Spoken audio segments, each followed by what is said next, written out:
একদিন হঠাৎ মক্কা নগরীতে প্রচণ্ড ঝড় বৃষ্টি শুরু হলো।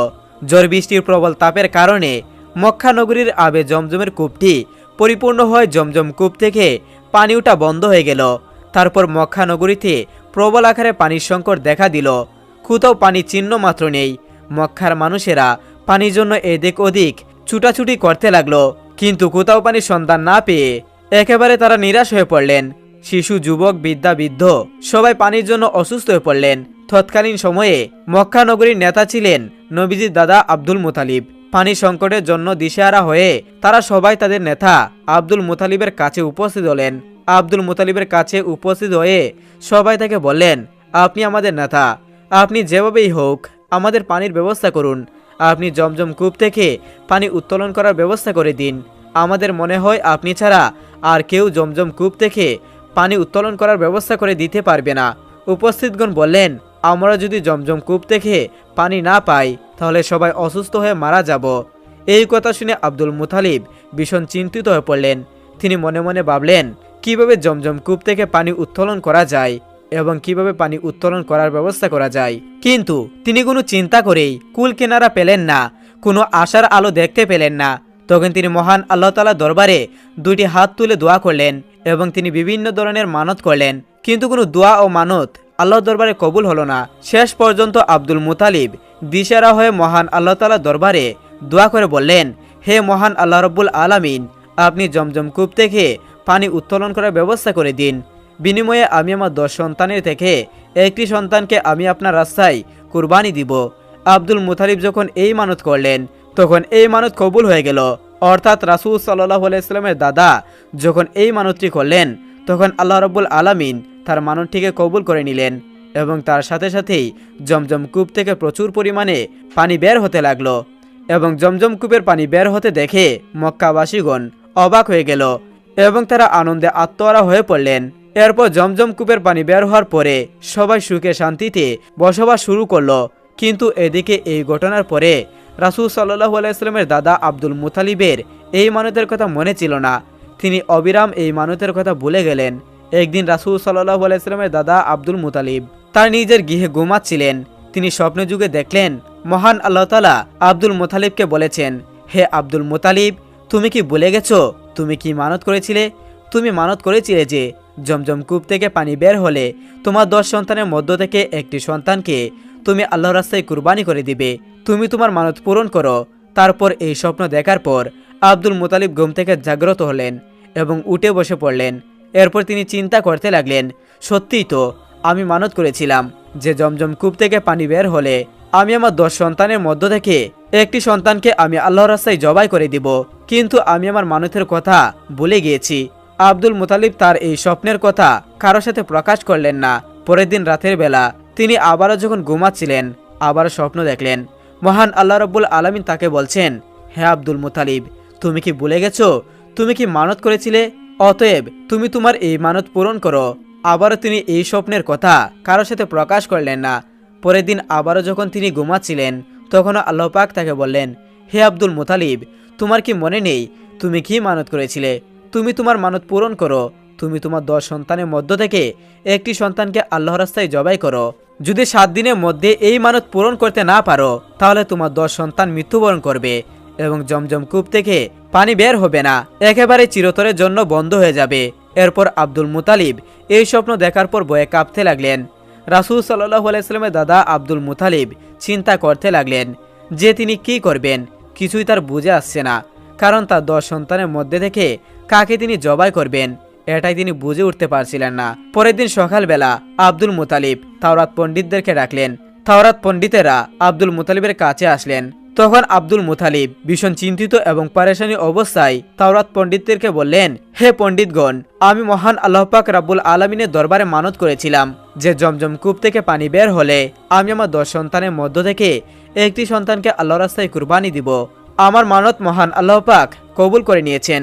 জমজম কূপ থেকে আবারও পানি বের হয়েছিল, কিন্তু তারপর আমি সেই মানতের কথা একেবারে ভুলে গিয়েছিলাম। গত 3 দিন পর্যন্ত মহান আল্লাহ পাক আমাকে স্বপ্নে দেখিয়েছেন। মহান আল্লাহ তাআলা বলেছেন আমার মানত পূরণ করতে। তিনি 3 দিন পর্যন্ত আমাকে বলেছেন, হে আব্দুল মুতালিব, তোমার কি মনে নেই যে তুমি মানত করেছিলে? তুমি তোমার মানত পূরণ করো। আমার 10 সন্তানের মধ্য হতে একটি সন্তানকে জবাই করে দিতে হবে। আমি যদি আমার মানত পূরণ না করি তাহলে আমার 10 সন্তান মৃত্যুবরণ করবে এবং জমজম কূপ থেকে চিরদিনের জন্য পুনরায় পানি ওঠা বন্ধ হয়ে যাবে। আপনারা বলুন এখন আমি কি করতে পারি? তখন পণ্ডিতগণ বললেন, হে আব্দুল মুতালিব, যেহেতু আপনি মানত করেছেন এবং মহান আল্লাহ পাক আপনাকে স্বপ্নে যুগে সেই মানত পূরণ করতে বলছেন, তাহলে অবশ্যই আপনাকে আপনার 10 সন্তানের মধ্য থেকে এক সন্তানকে আল্লাহর রাস্তায় কুরবানি করে দিতে হবে। পণ্ডিতগণের কথা শুনে আব্দুল মুতালিব অত্যন্ত চিন্তিত এবং পেরেশানি হয়ে পড়লেন। তিনি কি করবেন তিনি কিছুই ভেবে পাচ্ছেন না। তার 10 সন্তানের মধ্যে কাকে তিনি জবাই করবেন তা তিনি ভেবে পাচ্ছেন না, কারণ তার 10 সন্তানই তার কাছে প্রিয় ছিল। তারপর তিনি কোনো উপায় না পেয়ে পরের দিন তার সন্তানদেরকে ডাকলো। আব্দুল মুতালিবের বড় সন্তান ছিল আব্বাস রাদিয়াল্লাহু তাআলা আনহু। আব্দুল মুতালিব প্রথমেই তাকে বললেন, হে আমার পুত্র, আমি মানত করেছিলাম যে জমজম কূপ থেকে পুনরায় পানি বের হলে আমি আমার 10 সন্তানের মধ্য থেকে একটি সন্তানকে আল্লাহর রাস্তায় জবাই করে দিব। এখন আমি কি করব? তুমি কি আমার সেই মানত পূরণ করবে? তখন আব্বাস রাদিয়াল্লাহু বললেন, আব্বাজান, এ কেমন মানত? আমি আপনার এই মানত পূরণ করতে পারবো না। আপনি আপনার অন্য সন্তানদেরকে এই মানত পূরণ করতে বলুন। রাসূল সাল্লাল্লাহু আলাইহি ওয়াসাল্লামের দাদা অর্থাৎ আব্দুল মুতালিব তার দ্বিতীয় সন্তান আমির হামজাকে বললেন, হে পুত্র, আমার মানত পূরণ করবে?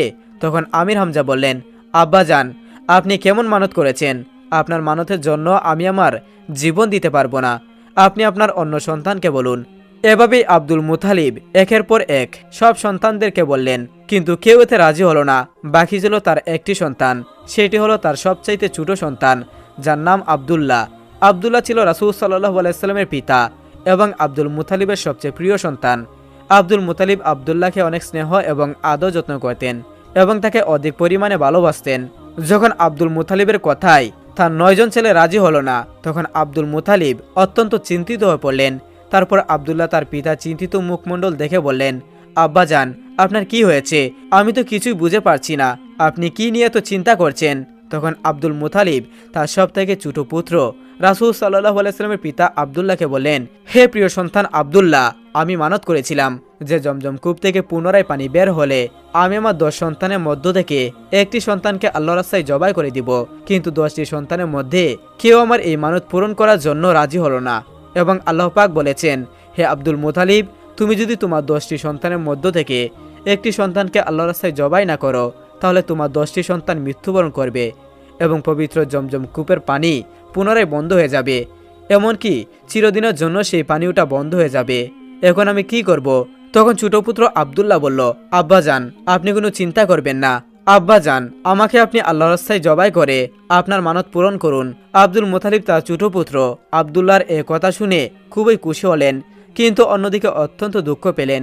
তার কারণ ছিল আব্দুল মুতালিবের অত্যন্ত প্রিয় সন্তান ছিল তার ছোট পুত্র আব্দুল্লাহ। প্রিয় সন্তান হারানোর ব্যথা তার হৃদয়ে বইতে লাগলো, কিন্তু ছোট পুত্র আব্দুল্লাহকে জবাই করা ছাড়া আব্দুল মুতালিবের আর কোনো উপায় ছিল না, কারণ আব্দুল্লাহকে জবাই না করলে তার 10 সন্তানকে হারাতে হবে। পবিত্র জমজম কূপের পানি পুনরায় বন্ধ হয়ে যাবে। এ কারণে হয়তোবা সকল মক্কাবাসীগণ পানির অভাবে মৃত্যুবরণ করবে। তারপর আব্দুল মুতালিব তার ছোট পুত্র আব্দুল্লাহকে নিয়ে কাবার উদ্দেশ্যে রওনা হয়ে গেলেন। কিছুক্ষণ পর তারা কাবার চৌধুরী উপস্থিত হলেন। সেখানে সকল মক্কাবাসীগণ উপস্থিত হলেন। এদিকে আব্দুল মুতালিবকে জবাই করার খবর পেয়ে মক্কার অন্যান্য নারী পুরুষ সবাই সেখানে উপস্থিত হলেন।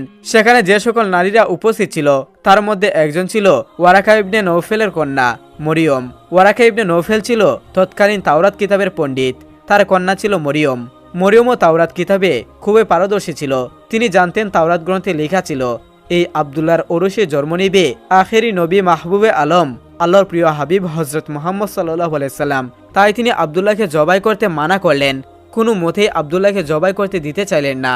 তিনি আব্দুল মুতালিবকে বললেন, আব্দুল্লাহকে কোনো মতেই জবাই করা যাবে না, কারণ তাওরাত কিতাবে লিখিত আছে এই আব্দুল্লাহর ওরসেই আখিরি নবী হযরত মুহাম্মদ সাল্লাল্লাহু আলাইহি সাল্লাম এই পৃথিবীতে আগমন করবেন। তারপর রাসূল সাল্লাল্লাহু আলাইহি সাল্লামের দাদা আব্দুল মুতালিব মরিয়মকে বললেন, আমি মানত করেছিলাম যে জমজম কূপ থেকে পানি পুনরায় উত্তোলন হলে আমি আমার 10 সন্তানের মধ্য থেকে একটি সন্তানকে আল্লাহর রাস্তায় জবাই করে দিব। সেই অনুযায়ী এখন যদি 10 সন্তানের মধ্য থেকে একটি সন্তানকে জবাই না করি তাহলে আমার 10 সন্তানকে মৃত্যুবরণ করতে হবে এবং জমজম কূপ থেকে আবারও পানি ওঠা বন্ধ হয়ে যাবে। তখন মরিয়ম আলাইহিস সালাম বললেন, যাই হোক না কেন আব্দুল্লাহকে কোনো মতেই জবাই করা যাবে না, বিনিময়ে এই মক্কা নগরীতে রক্তের বন্যা বয়ে যাবে, তবুও আমরা আব্দুল্লাহকে জবাই করতে দিব না। মরিয়ম বললেন, প্রয়োজনে আপনি আপনার অন্য সন্তানদের মধ্য থেকে যে কোনো একটি সন্তানকে জবাই করেন। মরিয়মের সাথে সাথে সকল মক্কাবাসীগণ বলে উঠল, আমরা কোনো মতেই আব্দুল্লাহকে জবাই করতে দিব না। অপরদিকে অন্যান্য মক্কাবাসীগণ বলল, আমরা যদি আব্দুল্লাহ চেহারা দেখে ব্যবসায় সফর করি তাহলে আমাদের ব্যবসা ভালো হয়। হে আব্দুল মুতালিব, আপনার ছোট পুত্র আব্দুল্লাহকে আমরা কোনো মতেই জবাই করতে দিব না। তারপর আব্দুল মুতালিব কোনো উপায় দেখতে না পেয়ে শেষ পর্যন্ত তাওরাত পণ্ডিতের কাছে আবার চলে গেলেন এবং সমস্ত ঘটনা খুলে তাদেরকে বললেন। তখন তাওরাত পণ্ডিত তার প্রশ্ন শুনে বললেন, আপনি এখন গিয়ে লটারি ব্যবস্থা করুন, এই লটারিতে উটের নাম লিখুন এবং আপনার ছোট পুত্র আব্দুল্লাহর নাম লিখুন। এই লটারিতে যার নাম উঠবে তাকে আপনি আল্লাহর রাস্তায় জবাই করে দিবেন। তারপর সকল মক্কাবাসীর সামনে আব্দুল মুতালিব লটারি ব্যবস্থা করে দিলেন। সেখানে উটের নাম লেখা হলো এবং আব্দুল্লাহর নাম লেখা হলো। আর এই দুটি কাগজ তারা একটি পাত্রের ভিতরে দিয়ে দিল। যখন পাত্রের ভিতর থেকে কাগজটি তুলল তখন দেখা গেল আব্দুল্লাহর নাম উঠল। এদিকে মক্কাবাসীগণ কোনো মতোই আব্দুল্লাহকে জবাই করতে দিবে না। আবারও লটারি ব্যবস্থা করা হলো। কাগজ খুলে দেখলো আবারও আব্দুল্লাহর নাম উঠল। এভাবে লটারি করতে করতে 99 বার এই পাত্র থেকে লটারির মাধ্যমে কাগজটি তুলা হলো, কিন্তু প্রতিবারই আব্দুল্লাহর নাম এলো। তখন আব্দুল মুতালিব বলল, আর কোনো উপায় নেই, এবার আমার প্রিয় পুত্র আব্দুল্লাহকে জবাই করতে হবে। যেহেতু আমি মানত করেছিলাম তাই আমাকে মানত পূরণ করতেই হবে এবং মানত পূরণ করার জন্য আমাকে শেষ পর্যন্ত আমার প্রিয় পুত্র আব্দুল্লাহকে জবাই করতে হবে। আব্দুল মুতালিবের এই কথা শুনে তাওরাত পণ্ডিতের কন্যা মরিয়ম বলল, না, আব্দুল্লাহকে জবাই করা যাবে না। আপনি আবারও নতুন করে লটারির ব্যবস্থা করুন। যতক্ষণ পর্যন্ত উটের নাম উঠে ততক্ষণ পর্যন্ত আপনি লটারি চালিয়ে যাবেন। আবারও লটারির ব্যবস্থা করা হলো। একদম শেষ পর্যায়ে অর্থাৎ 100 বারের পর ওই লটারির উটের নাম এলো। এবার সকল মক্কাবাসীগণ আনন্দে আত্মহারা হয়ে উঠল। অন্যান্য সকলে খুশি হলো, কারণ তাদের প্রিয় আব্দুল্লাহকে আর জবাই করতে হবে না। এই ভেবে সবাই খুশিতে আত্মহারা হয়ে উঠল। তারপর আব্দুল মুতালিব অত্যন্ত খুশি হয়ে 100টি উট আল্লাহর রাস্তায় জবাই করে দিলেন। এদিকে আব্দুল্লাহ বড় হতে লাগলো। যখন তিনি বিবাহের উপযুক্ত হলো তখন বহু জায়গা থেকে আব্দুল্লাহর জন্য বিবাহের সম্বন্ধ আসতে লাগলো, কারণ তৎকালীন আব্দুল্লাহ ছিলেন সবচেয়ে সুন্দর পুরুষ। আব্দুল্লাহকে দেখে যে কারো ভালো লেগে যেত। আব্দুল্লাহকে পাওয়ার জন্য মক্কার রমণীরা অধীর হয়ে থাকত। মক্কার রমণীরা মানত করত আব্দুল্লাহকে স্বামী হিসেবে পাওয়ার জন্য, কারণ আব্দুল্লাহ ছিল অত্যন্ত সুন্দর, ভদ্র ও সৎ চরিত্রবান পুরুষ। প্রতিদিন আব্দুল্লাহর জন্য অনেক বিবাহের প্রস্তাব আসত, কিন্তু কোনোটাতে রাজি হলো না, কারণ আব্দুল মুতালিব তার বন্ধু ওয়াব ইবনে আব্দুল মানওয়ারের কাছে ওয়াদা করেছিলেন তার কন্যার সাথে আব্দুল্লাহর বিবাহ দিবেন। ওয়াবের কন্যার নাম ছিল আমিনা। তারা মদিনায় বসবাস করতেন। তারপর কিছুদিন পরে আব্দুল মুতালিব তার ছোট পুত্র আব্দুল্লাহকে নিয়ে মদিনার উদ্দেশ্যে রওনা হয়ে গেল। উদ্দেশ্য ছিল আব্দুল মুতালিবের সাথে আমিনার বিবাহ দেওয়া। আব্দুল্লাহ এবং আব্দুল মুতালিব যখন মদিনার উদ্দেশ্যে রওনা হয়ে গেল, তারা দেখল পথে দাঁড়িয়ে আছে তাওরাত কিতাবের পণ্ডিত ওয়ারাকা ইবনে নওফেলের কন্যা মরিয়ম। তিনি আব্দুল্লাহকে দেখে তার কাছে আসলেন এবং মরিয়ম বললেন, হে আব্দুল্লাহ, কিছু বছর পূর্বে তোমার পিতার মানত পূরণ করার জন্য তোমার প্রাণের পরিবর্তে যে 100টি উট কুরবানি দিয়েছিলেন, আজ আমি শপথ করে বলছি সেই 100টি উট আমি তোমার পক্ষ থেকে আমি তোমার পিতাকে দিয়ে দিব। কিন্তু আমার একটা প্রস্তাব রয়েছে, তার বিনিময়ে তুমি আমাকে বিবাহ করো। কিন্তু আব্দুল্লাহ সৎ চরিত্রবান ও ভদ্র এবং লাজুক হওয়ায় মরিয়মকে এই প্রস্তাবের কোনো উত্তর দিল না। আব্দুল্লাহ শুধু বললেন, আমি আমার পিতার সাথে আছি। পিতাকে ছেড়ে অন্যত্রে যাওয়া কিংবা পিতার কথা অবাধ্য হওয়া আমার পক্ষে কখনোই সম্ভব নয়। এই কথা বলে আব্দুল্লাহ তার পিতার সাথে মদিনার উদ্দেশ্যে আবার রওনা হলেন। দীর্ঘপথ অতিক্রম করার পরে মদিনায় ওয়াব বিন আব্দুল মান্নানের বাড়িতে পৌঁছে গেলেন। তৎকালীন সময় ওয়াব বিন আব্দুল মান্নান মদিনার সম্মানিত বংশের ছিলেন এবং তার মর্যাদা ছিল ভালো। তিনি তার গোত্রের সর্দার ছিলেন। তারপর আলাপ আলোচনার মধ্য দিয়ে তার কন্যা আমিনার সঙ্গে আব্দুল মুতালিবের পুত্র আব্দুল্লাহর বিবাহ হয়ে যায়। এদিকে আমিনা ছিল তার সম্প্রদায়ের মহিলাদের নেত্রী। অনেক ঐতিহাসিক লিখেছেন, আব্দুল্লাহ বিবাহের পরে তার শ্বশুর বাড়িতে 3 দিন পর্যন্ত থাকেন। তারপর আব্দুল্লাহ আমিনাকে বিবাহ করে নিজ গৃহে নিয়ে আসেন। তারপর আখিরি নবী হজরত মুহাম্মদ সাল্লাল্লাহু আলাইহি সাল্লাম মা আমিনার গর্ভে আসেন। আব্দুল্লাহর বিবাহের অনেক দিন পরে তিনি কোথাও যাচ্ছিলেন, তখন দেখল তাওরাত কিতাবের পণ্ডিত ওয়ারাকা বিন নওফেলের কন্যা মরিয়ম সেখানে দাঁড়িয়েছিলেন। মরিয়ম জানত না ইতিমধ্যে আব্দুল্লাহর বিবাহ হয়ে গেছে। আব্দুল্লাহকে দেখে মরিয়ম তার কাছে আসলো এবং আবদুল্লাহর চেহারার দিকে তাকিয়ে তিনি আর কিছুই না বলে মরিয়ম আবার তার গৃহের দিকে ফিরে গেলেন। এই ঘটনা দেখে আবদুল্লাহ কিছুটা অবাক হয়ে মরিয়মকে জিজ্ঞাসা করলেন, হে মরিয়ম, সেদিন তুমি আমাকে বিবাহের জন্য প্রস্তাব দিয়েছিলে, কিন্তু আমাকে দেখে আজ কিছু বলছো না কেন? এরকমভাবে চলে যাচ্ছ, এর কারণ কি আমি জানতে পারি? তখন মরিয়ম বলল, তুমি বিয়ে করেছো ইতিমধ্যে, তুমি অন্য এক নারীর স্বামী, তোমার চেহারা পরিবর্তন ঘটেছে, এটা আমি স্পষ্ট দেখতে পারছি। আমি তোমাকে বিবাহের প্রস্তাব দিয়েছিলাম, তার কারণ হলো তোমার কপালে এক উজ্জ্বল নূর ছিল, সেই নূরের জ্যোতি যেমন তেমন ছিল না। এর আগে কখনো কোনো পুরুষের কপালে এমনটি দেখিনি, কিন্তু আজ তোমার কপালে সেই নূর দেখতে পাচ্ছি না। এর কারণ হচ্ছে এটার অধিকারিণী হলো তোমার সৌভাগ্যময় স্ত্রী। সুতরাং এখন আমার আর তোমার কোনো প্রয়োজন নেই। এভাবে কোনো কথা না বলেই সেখান থেকে মরিয়ম চলে গেল। অতঃপর আবদুল্লাহ বাড়ি ফিরল। তারপর থেকে আবদুল্লাহ ও আমিনা সুখে শান্তিতে সংসার করতে লাগলো। কিছুদিন পরে আব্দুল মুতালিব আবদুল্লাহকে খেজুর আনার জন্য মদিনায় পাঠায়। খেজুর নিয়ে আসার সময় আবদুল্লাহ কুরাইশের একটি বাণিজ্যের কাফেলার সাথে সফর করেছিলেন, কিন্তু পথেই হঠাৎ অসুস্থ হয়ে পড়লেন, যার ফলে আবদুল্লাহ মদিনায় অবতরণ করেন এবং সেখানেই তিনি ইন্তেকাল করেন। ইন্না লিল্লাহি ওয়া ইন্না ইলাইহি রাজিউন। আবদুল্লাহ যখন ইন্তেকাল করেন, প্রিয় নবী সাল্লাল্লাহু আলাইহি সাল্লাম আমিনার গর্ভে ছিলেন।